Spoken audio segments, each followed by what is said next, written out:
Hey everybody, Judy Siegel here with the Ozone Therapy Summit, your host for this week of experts from all over the world that are teaching you about ozone therapy and what it really takes to use it to increase your healing, whether it's for yourself, whether it's for your furry pets, whoever it's for. We want to get you the right information. And today we have Dr. Marlene Siegel on here, holistic veterinarian. Thank you so much for being on here, Doc. I'm excited. Thank you. Yeah, so we've got all kinds of really cool information coming from you because you've been in, as a veterinarian, you've been in the business for 32 years, you mentioned, yeah? Yes. And then you went holistic. So let's talk a little bit about that because so many times people just go typically to their vet and don't really understand what holistic medicine is, and then we'll segue into the ozone part, yeah? Oh, I'd love that. So what actually got me started in doing alternative medicine was one of my own horses who had an accident in a show arena with my youngest daughter. This horse literally saved my daughter's life. And when I discovered what her actual underlying problem was, I was not willing to take no for an answer. I had her checked out and I was told I'd either have to put her down or I'd have to retire her. And that was just not an acceptable answer. In fact, I understood at that point what it felt like for people when they have a bad diagnosis and they're told, I'm sorry, there's nothing more we can do for you. Go home, pack your bags, or the same thing for their pet. And it's a terrible feeling. And I thought to myself, that just can't be it. I wasn't willing to accept that. So I had to leave my little comfy sandbox and move into other arenas. And in that quest to heal her, I started being exposed to everything from nutrition to chiropractic to acupuncture to herbs to oils. There was nothing I wasn't willing to do to help her. And later that year, she actually went on, her and my daughter, to win youth. It was reserve champion youth national competition in the United States. So for anybody who's told there's nothing more you can do, nah, not true. That's exactly, I love that story. That's a great story because a lot of times it's those things that happen in our life that makes us go outside of our box to search for something else. So that's, and I met your daughter. She's beautiful. I love her. It wasn't her that was writing. It was my youngest daughter. But oh, your youngest daughter. Okay, well. You know, the point of the story is that there really usually is some kind of an impactful event in our lives that makes us leave that hypnotic zone and really awaken to why we're here. Yeah, exactly. And people need to hear that. You know, I mean, you're a veterinarian, but people need to hear that across the board. We all are on a journey, whether we're professionals or not, and we need to be aware of what our bigger world options are, right? So thank you for sharing that. That's really great. So in that, then when you realized that there were alternatives for your family, you were like, well, what about the practice, right? So how did you make that switch, and then what did that entail? So every new toy or new tool that I started to incorporate, I just started applying it to my own patients in the practice. So when I think the first thing I learned was chiropractic work. And so of course I came back to the office and everything got adjusted. And then the next thing was acupuncture and nutrition and herbs and oils and energy medicine. And it just kept growing from there. So I really feel strongly that practicing alternative medicine should be as robust as Western medicine in that we don't have one tool. We don't have one modality that fixes everything. There's no such thing. There really needs to be the complement of tools so that you have the right thing to pick for the right patient. That's huge. Yeah. And I'm like you, when I had my clinic, I used to get all the latest and greatest and try them out. And it makes it, like you say, robust. That's a great word actually to use, that there's so many avenues that you could use to help people. And that's a great concept. And then from there, you went into the ozone therapy, yeah? Yes, I added ozone a couple of years ago. And I was just seeing that there was this really great opportunity. I had friends of mine that were doing ozone on the human side, and I saw what kind of results they were getting, and it was easy, it was inexpensive, it was affordable, it didn't require a lot of training, and the results were very, very impressive. So I just added it to my toolbox. Yeah, that's awesome. So you are located in Florida. Right now, as we're recording this, we're all freezing. We have, even though your background looks great, Doc, it's just that's in your clinic, right? That background? In my underwater room. Everything is painted differently. Right. So you deal with dogs, cats, and exotic pets, correct? I do. Very limited horse work. Right. And so all of them, you're using the ozone on them as well as all the other things, right? Because ozone therapy, of course, is a great adjunct, but we always believe that there's many things to be used with diet and all the rest of it. So tell us why, first of all, you got into ozone specifically. What was it about that therapy that got you? And then we're going to have you explain in your words what you think, what is ozone therapy, yeah? Well, we know that the underlying cause of all dis-ease is inflammation.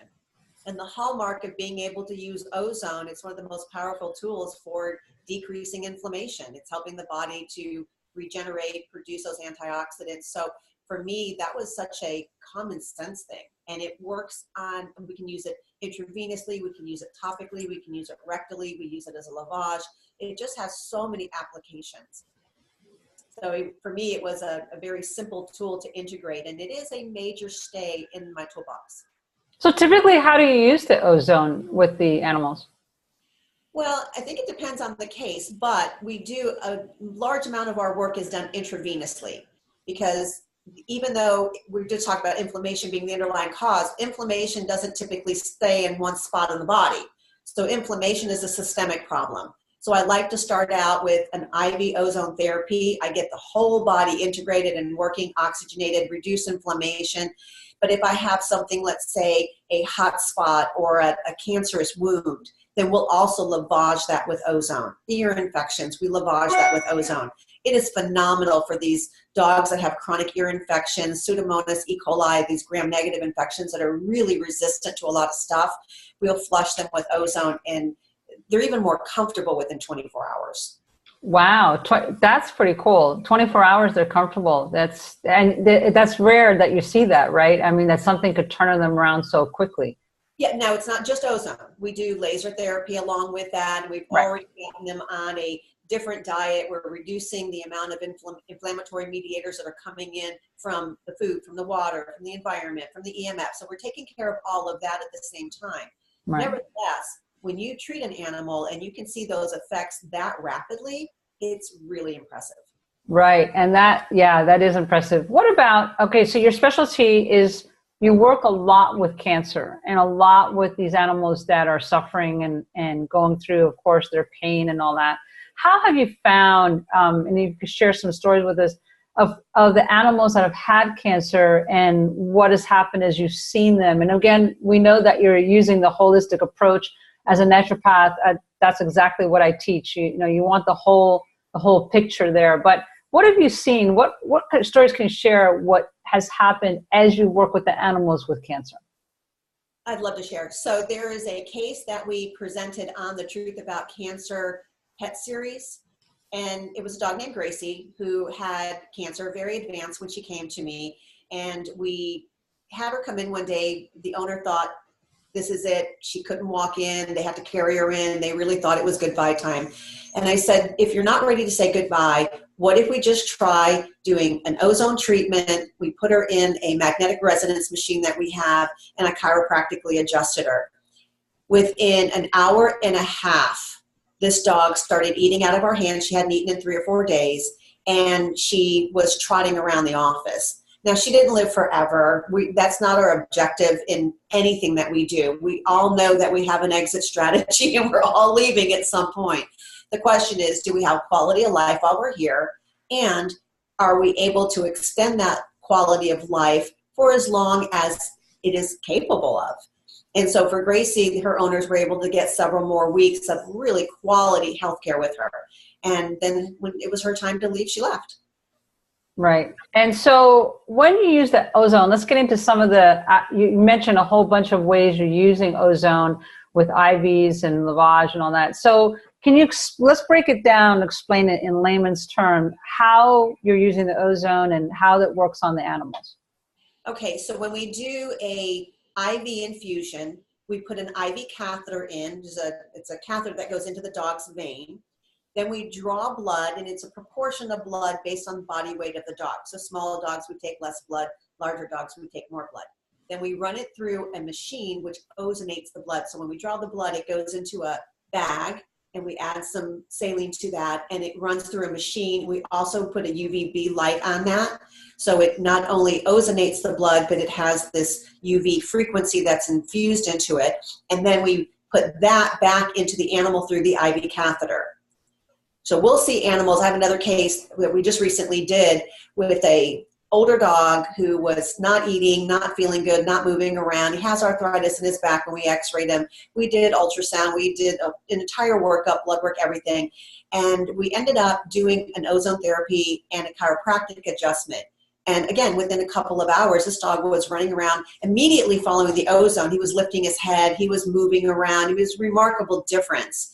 He relapsed a couple days later. We did a magnetic resonance treatment, and he's back up and running again. So, you know, what was it that caused it? We don't have a specific diagnosis. Could it have been inflammation in his back? Could it have been a combination that it was cold? Could it have been that they had a female in heat? He's an intact breeding male.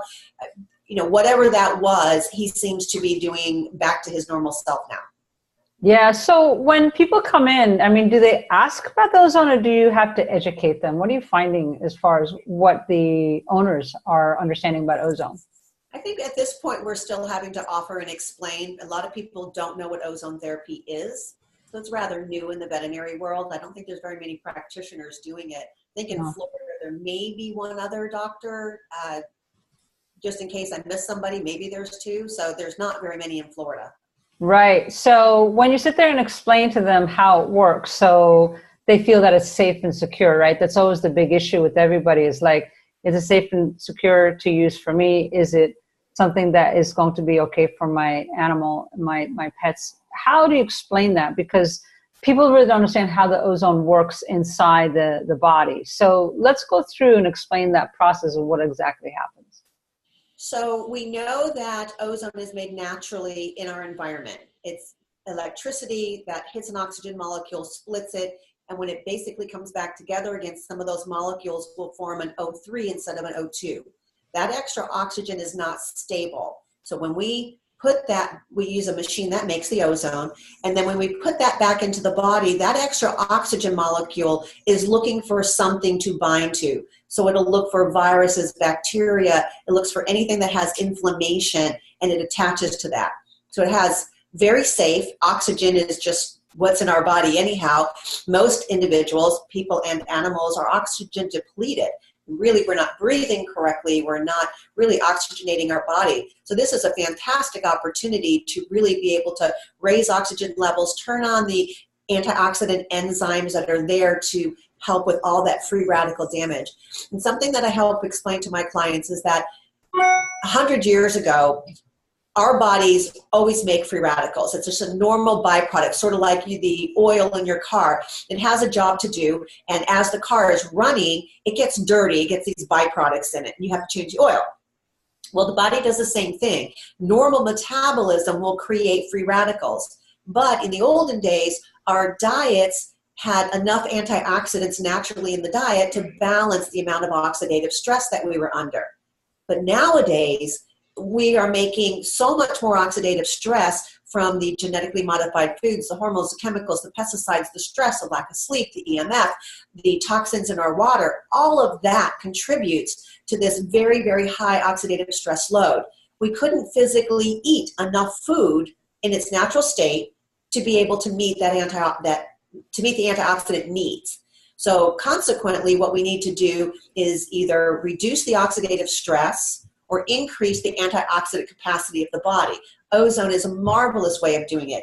We also use a hydrogen water. We also use supplements that are good at helping to increase. They're concentrated.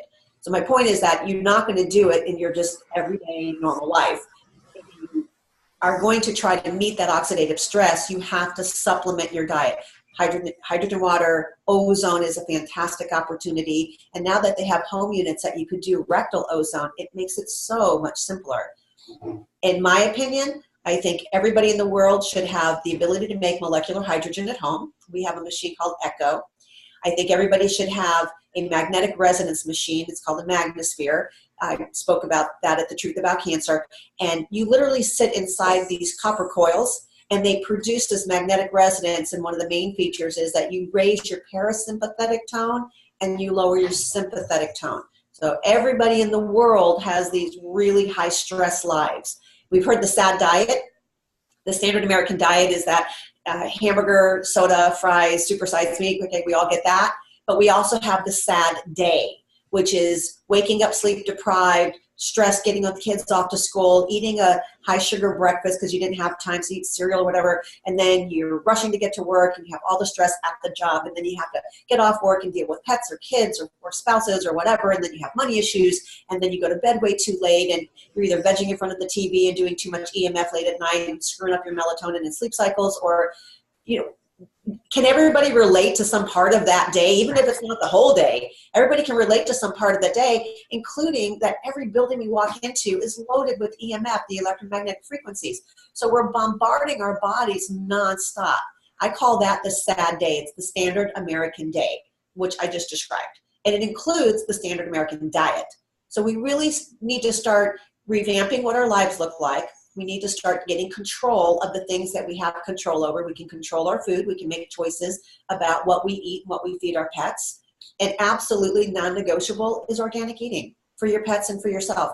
Dogs and cats, they're carnivores. Cats are obligate carnivores. They have to be eating a organic raw diet, period. People want more information, they're welcome to call me or Facebook or whatever, and I can give more information, or even on my website. Yeah, I mean, there's so much information you just said there. And so let's just go into with the animals, and because we talked a lot about with the people as well, and the owners and the animals. And what I know from being a past pet owner is that the stress that we feel, and that when we're not taking care of ourselves, goes on to our pets, right? I mean, they feel that as well. So they're feeling that stress, right? And then if they're not eating good food, then that's an issue. But the oxidative stress. So typically an animal breathes better than we do, don't they? Well, breathing is one thing, but what's the air quality in the house? Are people burning non-organic candles? Are they using plug-ins for air fresheners? Are they cleaning their house with these toxic, harsh chemicals? And EMF, for most houses, they don't turn their Wi-Fi off. So again, what is an EMF? Just because we might have some newbies on here. So their EMF is electromagnetic frequencies, and they come from appliances, your electrical appliances. It also comes from the wiring within your house. So there's actually meters that you can buy that are relatively affordable, and you can check to see if you have what's called dirty electricity. That's literally the wiring in your house that's giving off these electromagnetic frequencies, which are not in harmony with our body. We're energy. Our body is all frequency and energy. But your cell phones and the wiring in your house and your computers, those are not frequencies that our bodies like. They're what we call disruptive frequencies. Now you think about the pet. We leave the house. We can actually go in our car. We can go outside. Our pets, the ones that are indoors, they're in that environment 24/7. Right. Most people are feeding them tap water for their drinking water, or they think that they're using this water from the refrigerator that's filtered, but they have no idea what's being filtered. Well, we know nowadays, it's been government published, there's over 60,000 carcinogenic chemicals in tap water, including heavy metals and glyphosate. So wait, in that water, say it again, it was 60,000 that have been proven by the EPA that's how much. It probably is more than that. Wow, 60,000. Yeah, and these are harmful chemicals, so they need to be filtered out of our water. And then people go, well, I drink bottled water. Well, A, it's probably not filtered. And then B, you've got all the toxins. There's like 24,000 toxins been identified in plastic water bottles. 24,000 in one bottle of plastic water. Yes. Yeah. And so when you do, and I see owners do this all the time when it's hot weather out here, especially in Florida, they think they're doing well by giving their pets bottled water. And I'm thinking the same as you, that plastic has got all kinds of stuff leaching into the water and not helping the pet. And Absolutely. the pet has no choice, right? I mean, they really don't have any choice. They just have to take what the owner gives them. So that's a tough one. Well, solution. You can buy water in glass bottles. You can buy stainless steel and glass bottles to carry your water around. And then you just need to find a source of water that really is filtered. Don't just buy filtered water, because if you don't know what's being filtered out, then it doesn't do you any good. You really need to get those heavy metals. You need to get the fluoride. You need to get the glyphosate, which is the chemical in Roundup, which has now been identified in our rainwater. So heads up, people with wells, you are not protected either, because that's going right into your groundwater. Wow, we just covered like what's the percentage in the US that have well water? Because I used to live in the Midwest.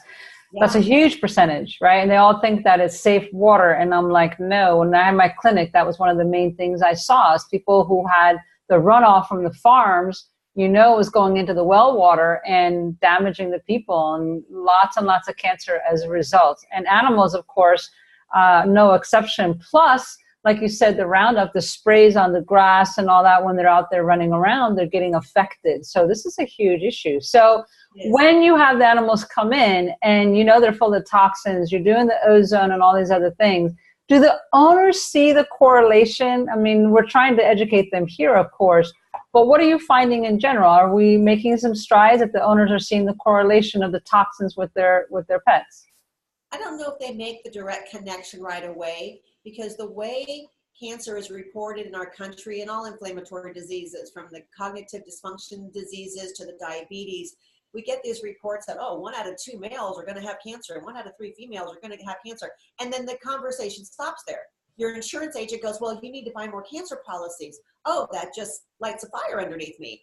And so what I try to do is tell them that is not normal and that is not acceptable. So don't take that as dogma that you are going to get cancer. No, we have to start making those efforts to change the underlying premise of why we're getting the cancer, which is why functional medicine, as a naturopath, et cetera, that's what we do, is we look for the root cause and we fix the root cause. Well, the 2 most important things are what you eat and what you drink. That's huge. So we have control over that. You can make a choice. And when people say, it's too expensive to feed organic, or it's too expensive to feed my pet raw, and yet they just spent $800 or $900 for a workup on a sick animal. Really? That would have paid for a year's worth of food.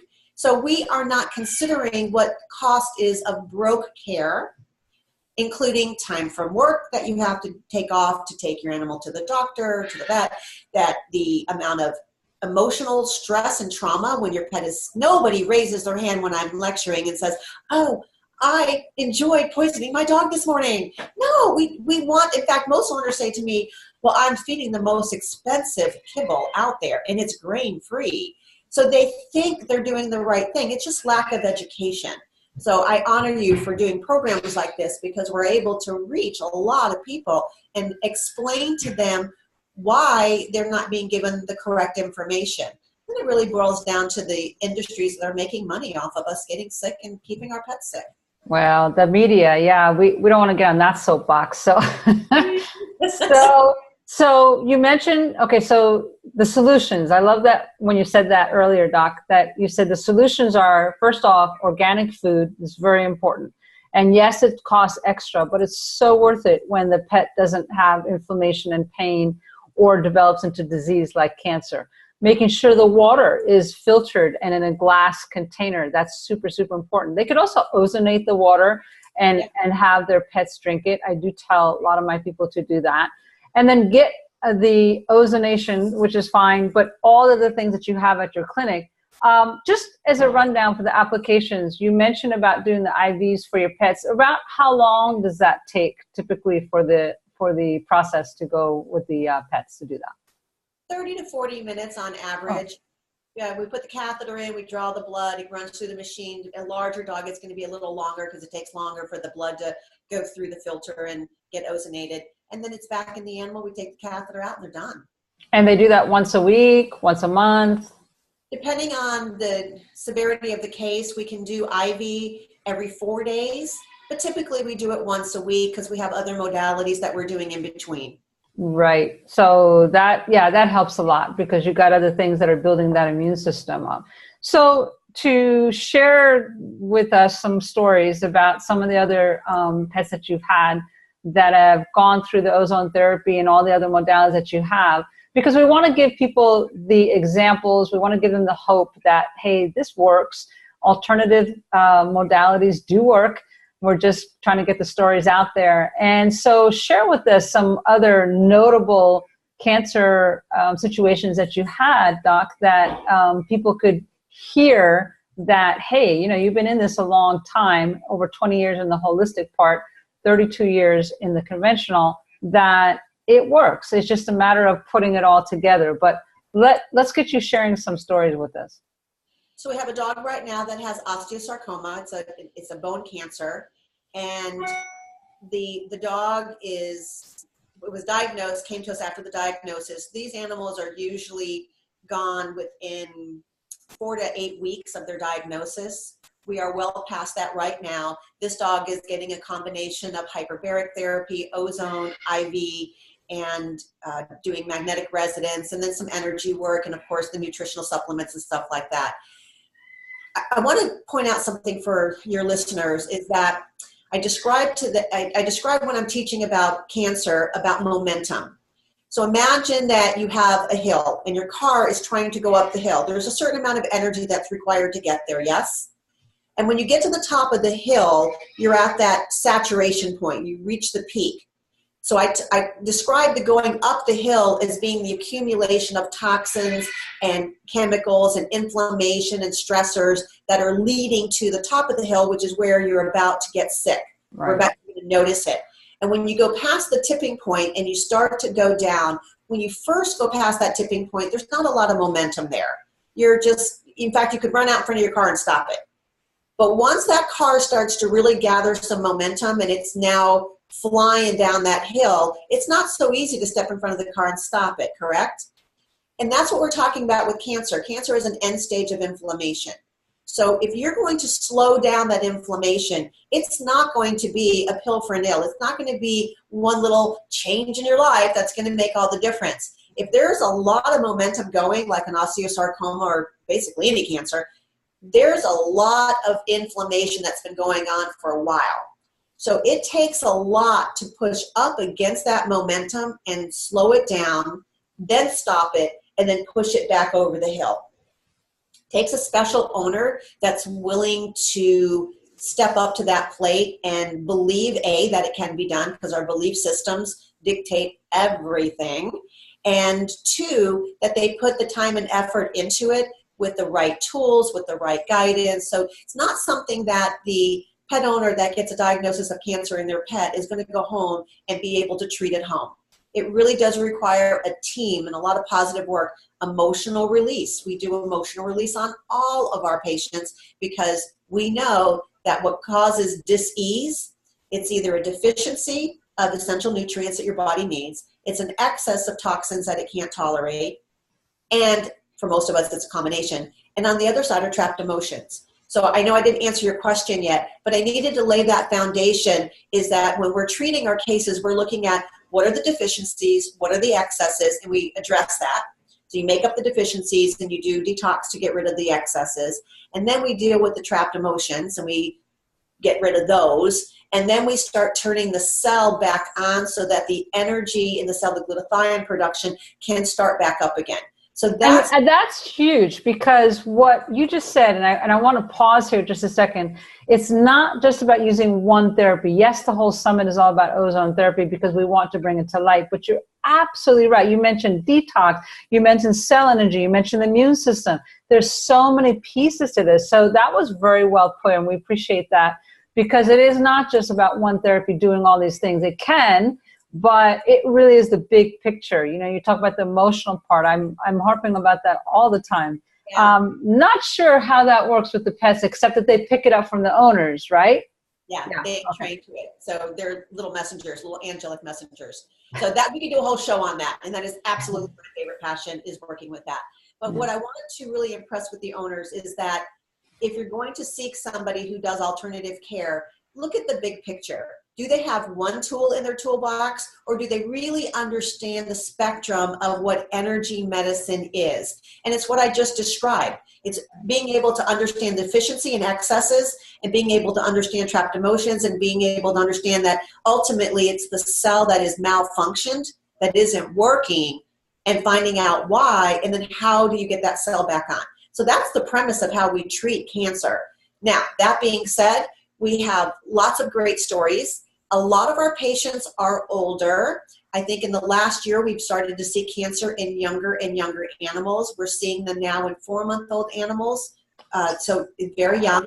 And we're also seeing them in animals that are in their midlife, not just their senior cases. So really big change. And Ty just came out with a statistic that 1 out of 1.65 dogs will have cancer, and 1 out of 3 cats. I think the cat rate is actually higher. I think a lot of people don't report it, or they're not going to their vet, or the cat dies. So I think it's really gone undiagnosed in cats more so than in dogs.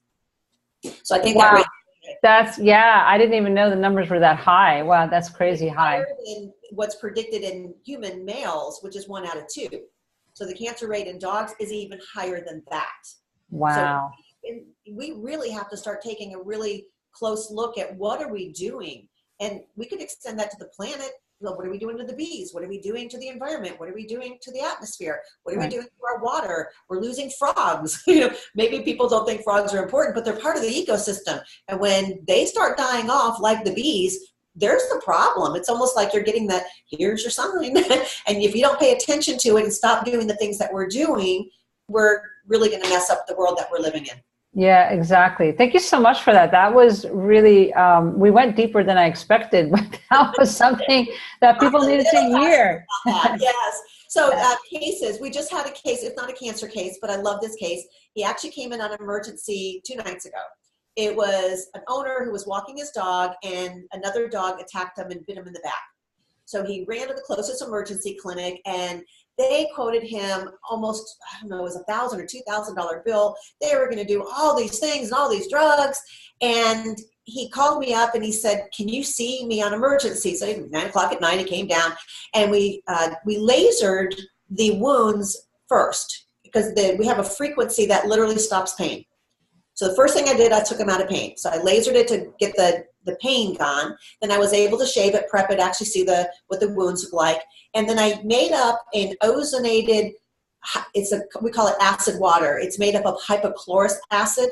It's a byproduct of our alkaline hydrogen water. So we used that water, we ozonated that. I added essential oils to that and some colloidal silver. And then we used that as a topical spray after we shaved and prepped the wounds, and they weren't that deep. And this dog, I saw him the next day, lasered him one more time for wound healing. The wounds were already healed. There was no bruising. There was no swelling. And these were dog bites. Wow. Yeah, that was a great case. And of course, the dog's feeling great.